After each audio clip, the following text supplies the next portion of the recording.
Early morning wake-up call for Occupy ICE PDX protesters as federal police swept them off the entrance to the building. The sweep started a day-long confrontation between those protesters who have been there now for almost 2 weeks and federal agents sent to reopen the facility. Let's switch to Lisa Balick live tonight on the scene. What can you tell us, Lisa? Yeah, I was just looking up ahead. There is now the Department of Homeland Security helicopters circling above. I'm going to step out and you can take a look at what we see right now. Campers are still building up inside the Campo wall, and we've also got police here in the street. The street's still closed off. We have seen some of the protesters here as well. The officers are still trying to keep them away from the building. Take a look at what happened, though, first thing this morning at dawn. At sunrise, federal police officers in riot gear moved in to force protesters off the entrance and driveway of the ICE facility. We lined up here, gave the demonstrators who were occupying in front of demonstrating in front of the facility several warnings to this. It's time to move off. Some cleared out, but others stood their ground, even lying down, refusing to leave. Police started, though, getting rid of tents, signs, furniture, barricades that were blocking the front entrance of the building since last week. Homeland Security officers formed a human barricade in the street to keep other protesters away, as officers also cleared the driveway into the detainee holding facility. Officers have maintained that line all day. From Chopper 6, you can see one man who was arrested after officers drew their guns when he was ordered out of his vehicle and at first didn't comply. There's also a line of federal officers blocking the sidewalk out front along Southwest Macadam to keep protesters away. All day, those protesters have continued to try and engage the officers. Federal police also removed signs and graffiti from the building, but they tell us they will not remove tents or people from the camp alongside the building. It's not on federal property.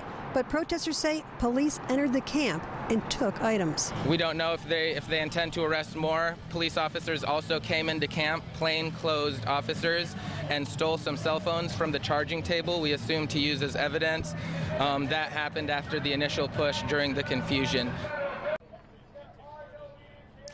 Now, what you're looking at is a live picture here on Southwest Bancroft. We have seen now several of the protesters come into the street. On the other side of the yellow tape are Homeland Security vehicles as well as officers who are armed. We're seeing the gates open and close of the facility as some of the officers are leaving in some unmarked vehicles. But clearly this standoff is far from over. If something happens during our newscast, we will come back to you.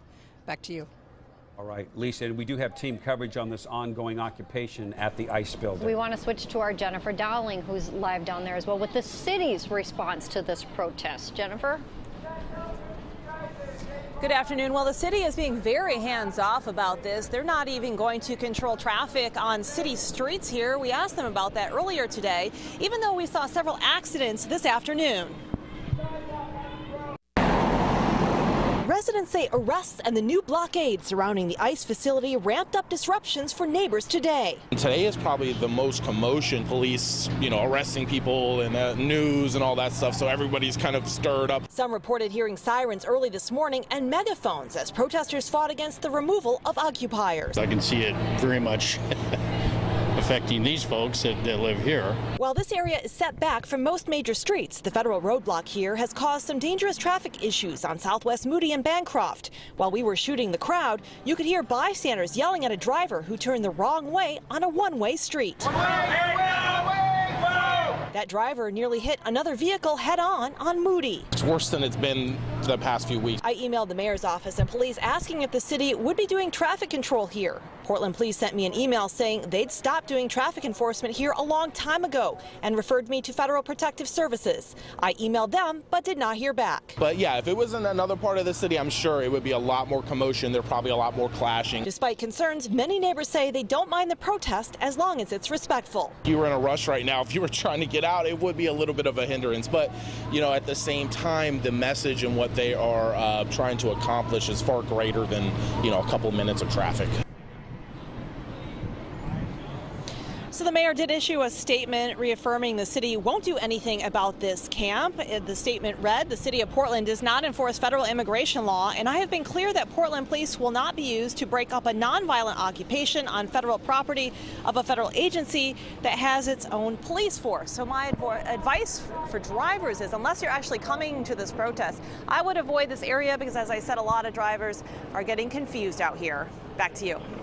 Okay, Jennifer Dowling on the scene, and that is a situation we'll continue to monitor. Any new developments, we'll be switching back to our reporters in the field. Also tonight.